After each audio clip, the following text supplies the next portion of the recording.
Ibinasura ng First Division ng COMELEC ang disqualification petition laban sa mga tulfo na tumatakbo sa election 2025 dahil sa hindi inilakip na dokumento.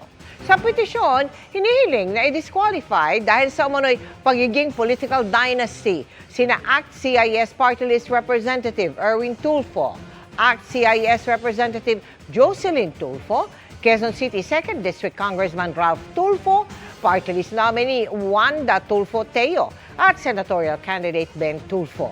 Pero ayon sa COMELEC, insufficient in form o kulang nila ito dahil hindi inilakip sa reklamo ang kopya ng Certificate of Candidacies o OCC ng mga Tulfo na isa nilang basic requirement. Gayunpaman, maaari pa rin nilang maghain muli ng parehong reklamo. Pinagpasalamat naman ni Congressman Erwin Tulfo ang hatol na ito ng komisyon. Sinusubukan pa po ng GMA Integrated News na kunin ng pahayag ang iba pang inireklamong Tulfo.